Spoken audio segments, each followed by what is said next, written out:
What's up, YouTube? If you're new here, my name is J.R. Smith. I'm a first-year medical student at the Mayo Clinic, and I know usually we cover topics related to pre-med or medical school, but today I wanted to do something a little different. Most of you know how passionate I am for the current strides to bring awareness of social injustice in America and the real push that society is experiencing for real systematic change. I do not claim to be a historian. I don't claim to know everything there is to know about these things, but as a black man in America right now, I do know what that looks and feels like, and I think exploring the history and doing the research that I've done has given me more clarity on how exactly we got to this point, and I want to share that with you. Now, the story of the Black American experience begins in 1619, when British colonists purchased 20 Africans from modern-day Angola who were taken by Portuguese colonial officers and brought to the British colony of Virginia. This marked the beginning of 2.5 centuries of slavery in America. Now, America officially gained independence from Great Britain on July 4th, 1776 by issuing a Declaration of Independence. Now, quick but important side note, the Declaration of Independence didn't just serve to declare our independence, but it served to establish the principles that our government and identity as Americans would be based on.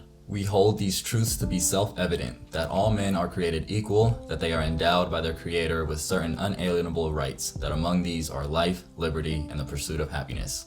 So in the span of about 150 years, colonial America grew from small Jamestown, Virginia, to 13 colonies along the entire East Coast, almost exclusively through slave labor.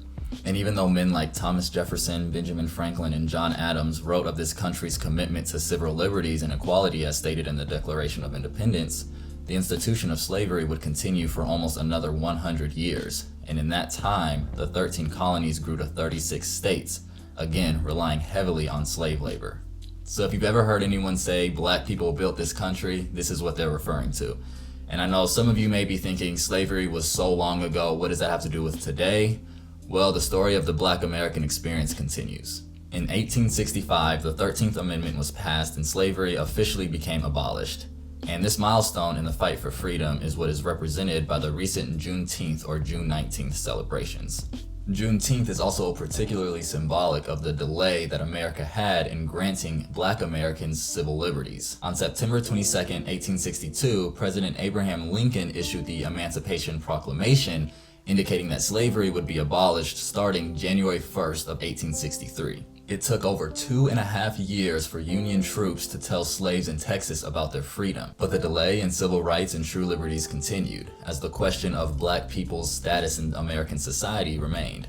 Now, with the defeat of the Confederacy, Northern troops remained in the South to ensure the slaves' newly won freedom. This allowed the black population to begin building their own churches and schools, purchase land, and, with the passing of the 15th Amendment in 1870, Black Americans won election to Southern state governments and even to the US Congress. Man, it's crazy what the power to vote can do. But with this growing sense of political power, many white Southerners began to feel their systematic control wane. And as a result, white protective societies began to arise, and the most notable of these was the Ku Klux Klan, or the KKK, who sought to disenfranchise black voters by using voter fraud and intimidation as well as more extreme violence. Supported by the surviving white power structure, Ku Klux Klan members organized terrorist raids and lynchings. They burned homes, schools, and churches. And this, being paired with the departure of Northern troops in 1877, allowed the white power structure in the South to return, and black Americans were prevented from voting through various means like poll taxes and literacy tests. So it was illegal for slaves to receive education or money, but when they're free, they're told the only way that they can vote is if they can read or have enough money to do so. And on December 5th, 1887, for the first time in 17 years, Congress convened without a single black member. Man, the power to vote should not be taken lightly. But by maintaining the system of white supremacy and black oppression in the political sphere, the social structure of black subjugation was able to continue.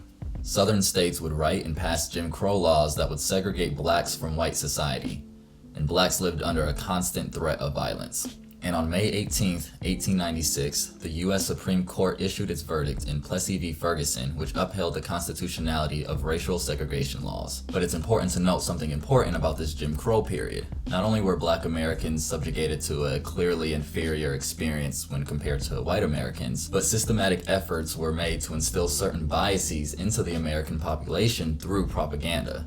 Let me explain. Children were exposed to cartoons depicting the Black American with exaggerated facial features and a natural tendency towards buffoonery and laziness, while adults would watch programs featuring actors in blackface depicting Black Americans as uneducated and aggressive. And arguably the most notable propaganda of the time was a film released in 1915 titled The Birth of a Nation that depicted a white man in blackface barbarically chasing a white woman through a forest who chooses to throw herself off a cliff before being captured, and ends with the KKK riding in to apparently save the South from black rule. Now, just to put into perspective the state that America was in at the time, this film was played in a private showing at the White House during the Woodrow Wilson administration, and after seeing it, the president himself is quoted as saying, "It is like writing history with lightning. My only regret is that it is all so terribly true."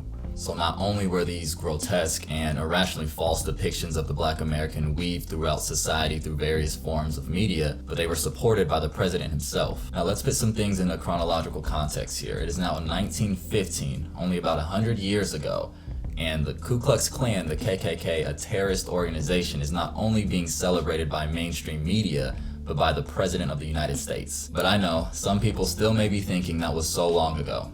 Well, the story of the Black American experience continues. In the 1920s, the Great Migration of Black Americans from the rural South to the urban North sparked a cultural renaissance, often referred to as the Harlem Renaissance. This marked the first time that mainstream publishers turned their attention to Black music, literature, and art, and Black culture began to establish its roots in America. During this time, one of the most affluent Black communities in the US had been growing in Tulsa, Oklahoma, often referred to as Black Wall Street. So we began to see these little pockets across the country of Black success despite the overarching subjugation of a system that was designed to keep white people in power and oppress the Black population. But we've seen this before. Progress is often met with resistance. It wasn't long before the affluent Black Americans in Tulsa, Oklahoma attracted the attention of white Southerners who resented the upscale lifestyle of a people they deemed to be part of an inferior race. Mobs of armed white men descended on Tulsa, looting homes, burning down businesses, and shooting Blacks dead on the spot. There were millions in property damage and the community received no help from the city. Now, I can't even imagine how difficult it was to build a successful community during this time and having it literally burned to the ground by white supremacists. And rather than finding help from local or national government bodies, you find that those in power not only are ignoring your cries for help, but they're actually facilitating and supporting the hate crimes against you. Despite this, somehow Black Americans continue to find ways to survive. But not only that, they chose to go to war for the same country that was abusing them. More than 3 million Black Americans would register for the war, and according to the War Department policy, enlisted Black and white people were organized into separate units. Frustrated Black servicemen were forced to combat racism even as they sought to further U.S. war aims. This became known as the Double V strategy for the two victories they sought to win, one for themselves and one for their country. And so today, as we see people like Colin Kaepernick kneeling during the anthem, we have to understand that Black people have fought and continue to fight for a country that mistreats them. And another quick side note, the purpose of kneeling was never to disrespect the flag, but rather draw attention to this country's continued failure to uphold the principles that our flag is supposed to represent. And by doing so, you are pushing this country to become its best self. A country that's not only great for some, but great for all. And to me, I don't think anything is more patriotic than that.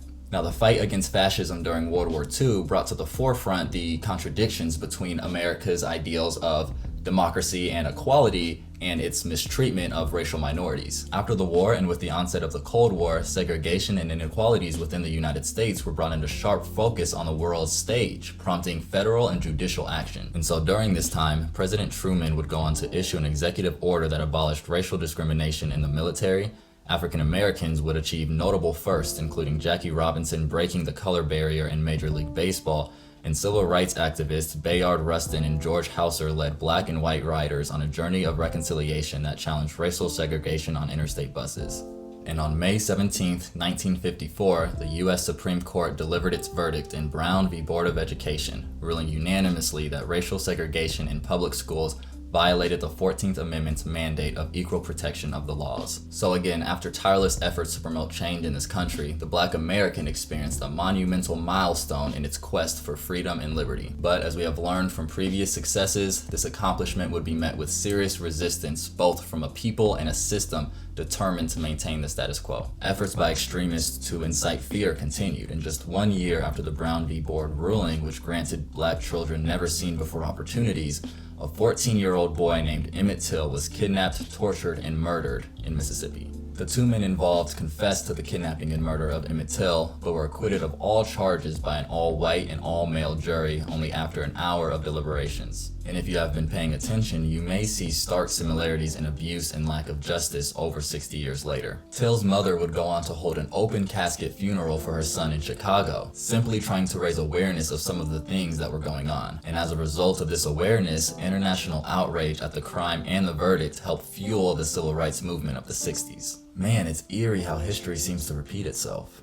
Later that year, on December 1st, 1955, a Black American woman named Rosa Parks refused to move seats while riding a bus in Montgomery, Alabama. Because remember, just because schools were becoming integrated, segregation had still not ended. 4 days after Parks' arrest, an activist organization called the Montgomery Improvement Association, led by a young pastor named Martin Luther King Jr., spearheaded a boycott of the city's municipal bus company.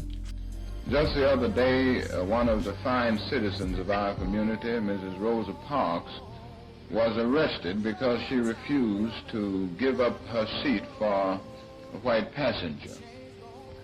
Mrs. Rosa Parks was arrested and taken down to jail, taken from the bus, just because she refused to give up her seat.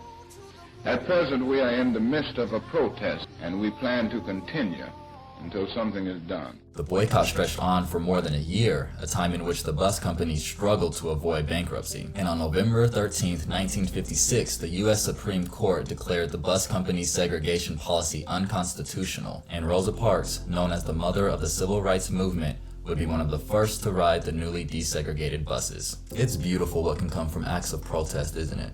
However, Black Americans were still far from seeing true equality, but the next decade would see a passionate commitment to take steps in the right direction. From sit-ins to marches, Black Americans fought for their rights, and on August 28, 1963, some 250,000 people, both Black and white, participated in the March on Washington, where a number of civil rights leaders addressed the crowd, calling for voting rights, equal employment opportunities for Black Americans, and an end to racial segregation.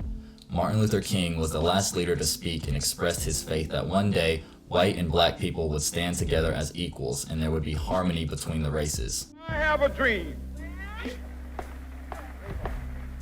that my 4 little children will one day live in a nation where they will not be judged by the color of their skin, but by the content of their character. I have a dream today. Despite these inspiring words, violence against Black Americans in the segregated South continued, showing the strength of resistance to the ideals of justice and racial harmony that King and many others at the time fought for. And just a few weeks later, white supremacists bombed the 16th Street Baptist Church in Birmingham, Alabama during Sunday's service, and 4 young African American girls were killed in the explosion. However, despite the continued violent tactics to incite fear and the lack of protection by the state and local governments, the civil rights movement marched on. And on July 2, 1964, President Johnson signed the Civil Rights Act into law, which would become the most far-reaching act of legislation supporting racial equality in American history.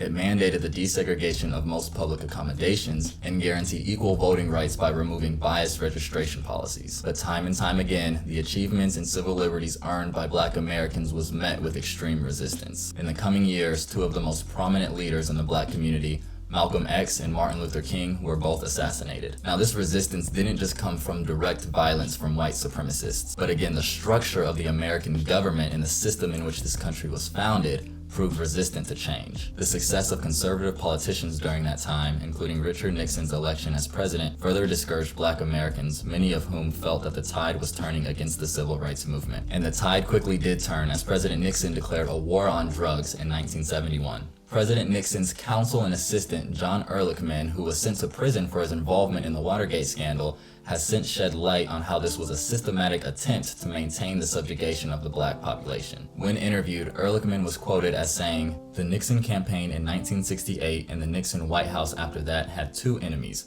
the anti-war left and black people. You understand what I'm saying? We knew we couldn't make it illegal to be either against the war or black, but by getting the public to associate the hippies with marijuana and blacks with heroin and then criminalizing both heavily, we could disrupt those communities. We could arrest their leaders, raid their homes, break up their meetings, and vilify them night after night on the evening news. Did we know we were lying about the drugs? Of course we did."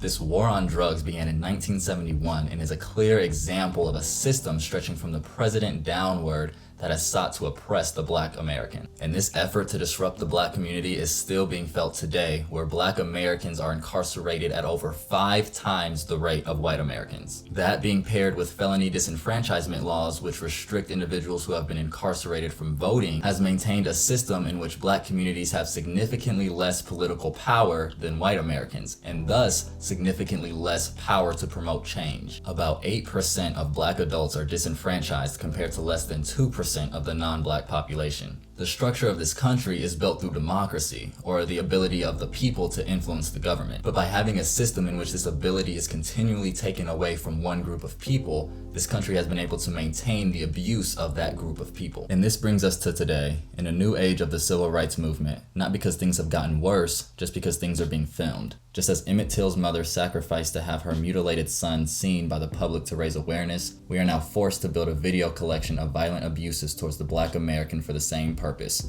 awareness. And even with that awareness, we are forced to defend ourselves from people who prioritize the unrealized words of an anthem over the lives of a community, or people who see police brutality and respond by defending the police officer as if the right to a trial does not apply to the black American, or even to those who remain silent, since the black experience in America does not affect them directly. From slavery to Jim Crow to the war on drugs and police brutality, racism has not gone away, it's just changed forms. And it goes so much further than violence and hate spread by extremists trying to maintain this sinful power dynamic, but it stretches into the systems built into this country that seek to do the same. Protests and uprisings have occurred throughout slavery and Jim Crow, after the birth of a nation, and all throughout the 1960s. At the time, all were looked at unfavorably by the majority, and it's only in hindsight that we can appreciate the change that resulted. Our actions or inactions today will align us on one of two sides of history. One side seeks to maintain a system of inequality and abuse, and the other side seeks to promote change and progress. So today you may have friends or people you know protesting and fighting, simply saying that Black Lives Matter. Not black people deserve revenge or only Black Lives Matter, just the same thing that we have been fighting for centuries.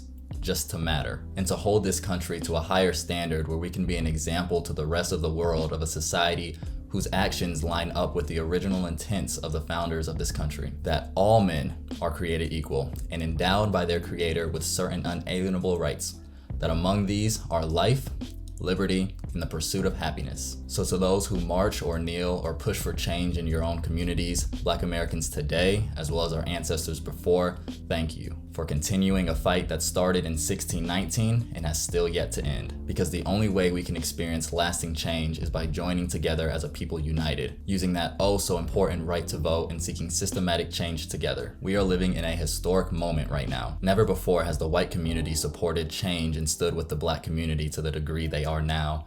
Never before has the civil rights movement been coupled with a pandemic that is forcing this country to listen to the cries for change. And it just so happens that all of this is reaching its peak during a monumental election year. This is a moment in American history that will dictate the future of this country. And it takes everybody, black, white, yellow, brown, to come together and break this cycle of systematic oppression and choose not to repeat a history that was only great for some, but create a future that is great for all. So keep pushing for change. Keep having the difficult conversations with friends and family.